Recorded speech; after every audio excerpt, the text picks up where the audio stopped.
Hey everybody, what is up? Welcome back to Final Trade, episode 5 of ridiculous, preposterous, awful, demoralizing corporate world stories from my engineering career, 20 years in the corporate world. And I talk a lot about Company B, which was an unmitigated shit show disaster of a place run by just absolutely psychopathic retards. And then I went to work for Company C, and it was amazing because Company C was actually run by adults. People knew what they were doing. Most things functioned really well at Company C.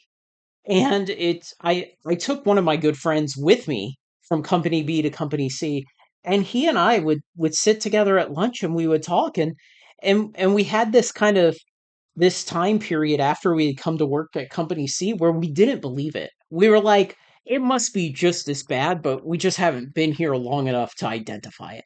And over time, we realized it really was different. And so we were left searching for theories for why. What was the base dysfunction at Company B that made it such a circus that did not exist at Company C and allowed it to work? Now, it would have been scores of different things. But what were the biggest things that caused the discrepancy? And the one that I really focused in on over the years, thinking a lot about this and discussing it with that friend of mine, was the way the bonus system was set up at the two companies. And so at Company C, when I got there around 2018, they were adding on to the bonus system so that even people all the way down to new hires were part of the bonus structure. And previously they had it where, levels, I think 4 through 7, basically you have 7 levels across your career in corporate engineering. Most companies use a structure like that. But basically for a long time it had been 4 through 7s get bonuses. And then they had changed it to 3 through 7s. And now they were changing it to 1 through 7s. We're in the bonus program. So everyone was in the program. And then they would set these performance metrics for the corporation and for business units and for programs and things like that to try and say, hey, here's how much of your potential bonus pool you will actually receive every year. And so in reality, the way it functioned was you would be told, hey, if you perform on average at your job and you meet your performance metrics, here's how much of a bonus you'll get. And almost every year you would get that much. And most of the time, if you did not get that much, it was because you got more. It was rare that you got less than that headline amount they would advertise to you early on. At Company B, though, they had this very, very we'll call it interesting system to how the bonuses work. So first off, you had to be some certain level. I believe it was 5 through 7 got bonuses. So I worked with guys there who were engineer fours who had 25 years of experience, all of it at Company B, and they were not getting paid bonuses. So imagine just the how to disrespect your employees. Okay. So you had to be level 5 through 7, which was mostly management. There were very few still technical workers who reached level 5. You have to get into the like kind of tech fellow type specialist roles to remain a technical worker and become a level 5 in your career. And so not only did you have to be at that high level, but then the company would not even pay bonuses every year. So I've said before that this was an aircraft manufacturer. And if you know anything about how the tax system works in the US, when you do depreciation of big capital assets like aircraft, you typically, even if you take delivery of the aircraft on the final day of the year, on December 31st, you take delivery of the aircraft, you get to do a whole year's worth of depreciation of that aircraft. So you get to take this big depreciation expense against your corporate taxes as if you had had the aircraft for the whole year. And so the result of that was that at Company B, it was a massive, insane rush every December to push as many aircraft out the door as fast as possible in that last month of the year to get them into our customers' hands so our customers could take that whole first full year of depreciation. And so, needless to say, our best quarter for deliveries was the fourth quarter. So, the first real big game that Company B played with manipulating bonuses was that they would only measure aircraft deliveries from January through September.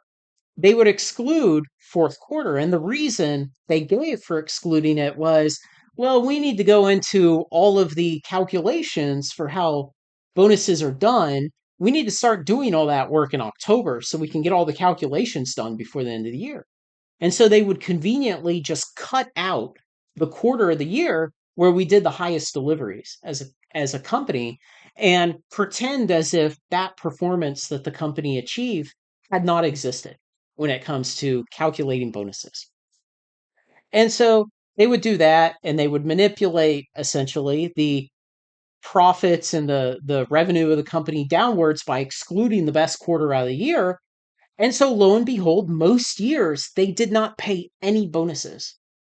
And there were small things where if your program was exceptionally uh, uh, successful over the course of the year, then even though most of the company did not get a bonus, most of the level 5 through level 7 part of the company that was even eligible, even though most of them did not get bonuses, you could still get a bonus if you were successful enough. And so they created this system where not only most years were nearly no bonuses given out at all, but if you were exceptionally good at politicking and backstabbing, then you might be able to sell up your program as a big enough success that you would get a bonus. And so it created this atmosphere where nobody knew if they were going to get it or not. And so everyone would make these terrible short term decisions that sacrifice long term viability of the company in order to try to secure their bonus any given year. And then you compare that to Company C, where they just say, hey, if you work here, you're in the bonus program. And most years, you're going to get a bonus. In fact, every year I worked there, I got the entire bonus. And so, if anything, Company C was too generous with its bonuses because they would set these corporate milestones and basically we would meet 100% of them every year. What they really should have done is pushed out the difficulty of those milestones, made them more and more difficult to achieve in order to try to actually motivate us to work a little harder to maintain a full bonus every year. They didn't, but they could have done that and probably wrung some more performance out of people.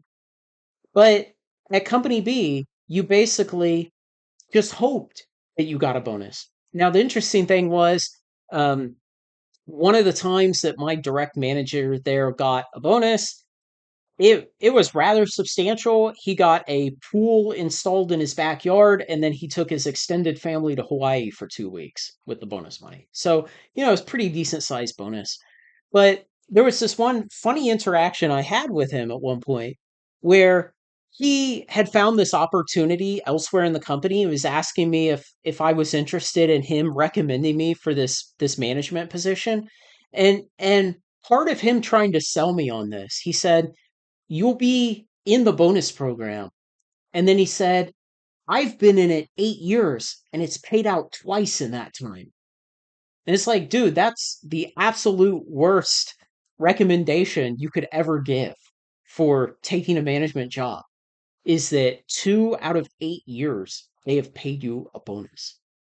And even in retrospect now, after having left the corporate world, I look back and I think, what are the biggest things between Company B that made it such a dumpster fire and Company C that made it very successful, very efficient, made it work really well? And man, bonus system is a big part of it. Where at Company C, it's basically raining money and you will get your bonus. Don't worry. Make good choices that are good for the long term viability of the company. You'll get a bonus. And at Company B, it was you had better make the worst, most short sighted decisions, backstab everybody, destroy anything you have to, and maybe you'll get a bonus. Let me know what you think, guys. Thanks to everyone who makes this content possible, especially my very generous supporters on Patreon. Like, comment, share, and subscribe, and join me on Funnel Trade.